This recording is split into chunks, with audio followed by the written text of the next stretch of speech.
নমস্কার, আমি পৌলমী চক্রবর্তী। আজকে আমি দেখে নেব ঈশ্বর বা সৃষ্টিকর্তা আপনাকে কি উপদেশ দিতে চান। এই রিডিংটাকে ক্লেম করার জন্য লাইক, শেয়ার, সাবস্ক্রাইব করবেন। যদি নতুন হয়ে থাকেন বা ফেসবুকে দেখে থাকেন ফলো করবেন। দেখে নেওয়া যাক।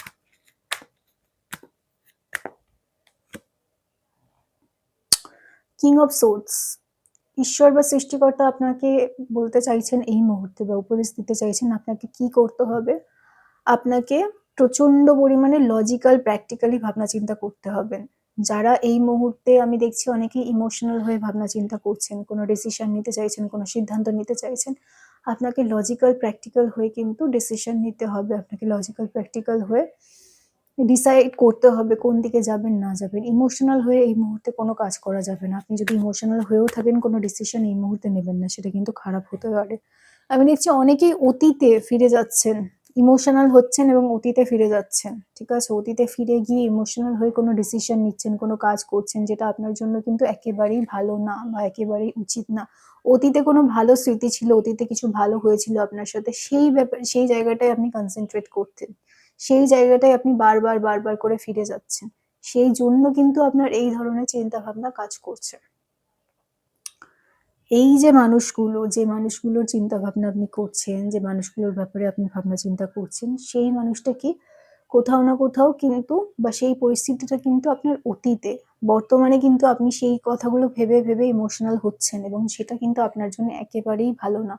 আপনাকে লজিক্যালি প্র্যাকটিক্যালি ডিসিশন নিতে হবে এবং লজিক্যালি প্র্যাকটিক্যালি আপনাকে কি করতে হবে, একটু একটু একটু একটু করে নিজেকে অতীত থেকে সরিয়ে আনতে হবে।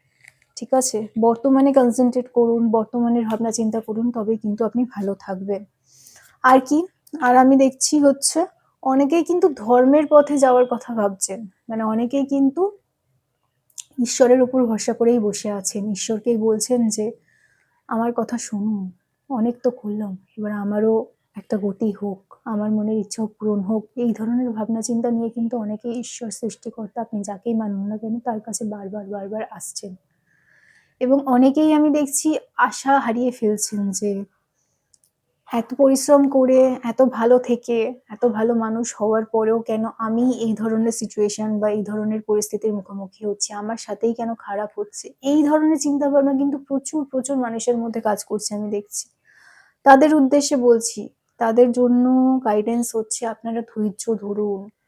এত তাড়াতাড়ি নাজেহাল হয়ে পড়বেন না। যারা বহুদিন, বহু বছর, বহু মাস ধরে অপেক্ষা করছেন কোনো ইচ্ছে পূরণের জন্য বা যেকোনো কিছুর জন্য, তাদের উদ্দেশ্যে বলছি আপনাদের কিন্তু ইচ্ছে পূরণ হওয়ার একদম দোরগোড়ায় দাঁড়িয়ে আছেন। ইচ্ছে পূরণ হওয়ার সম্ভাবনা অনেক বেশি হয়ে গেছে।